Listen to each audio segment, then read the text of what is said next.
Pemirsa, banyaknya sampah di pelataran Benteng Kuto Besak setiap pagi ulah dari pedagang yang berjualan, padahal tempat tersebut merupakan area umum dan tidak boleh berdagang. Atas hal tersebut, Pol PP Kota Palembang akan melakukan penertiban terhadap para pedagang di BKB.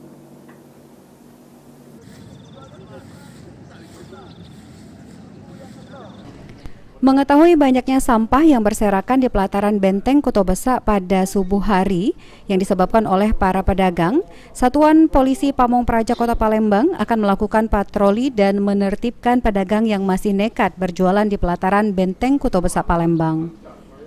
Syafril, Kabid PPUT Satpol PP Palembang menegaskan akan berkoordinasi dengan pihak yang terkait untuk menertibkan pedagang, dan sejauh ini para pedagang memang dilarang untuk berjualan di pelataran Benteng Kuto Besak.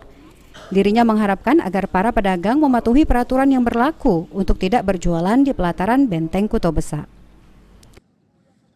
Sebagai jenis tidak diperbolehkan, kapan tidak diperbolehkan. Gimana jadi Pak?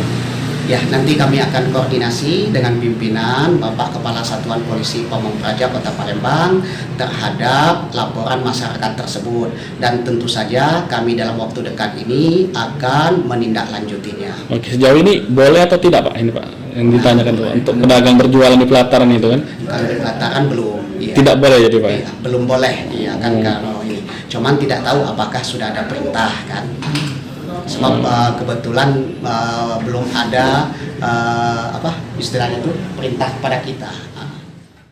Sebelumnya di hari Minggu 2 April 2023 kemarin, subuh hari pelataran Benteng Kuto Besak yang merupakan ikon Kota Palembang penuh dengan sampah para pedagang. Hal ini membuat Benteng Kuto Besak sepi pengunjung. Irawan, PAL TV.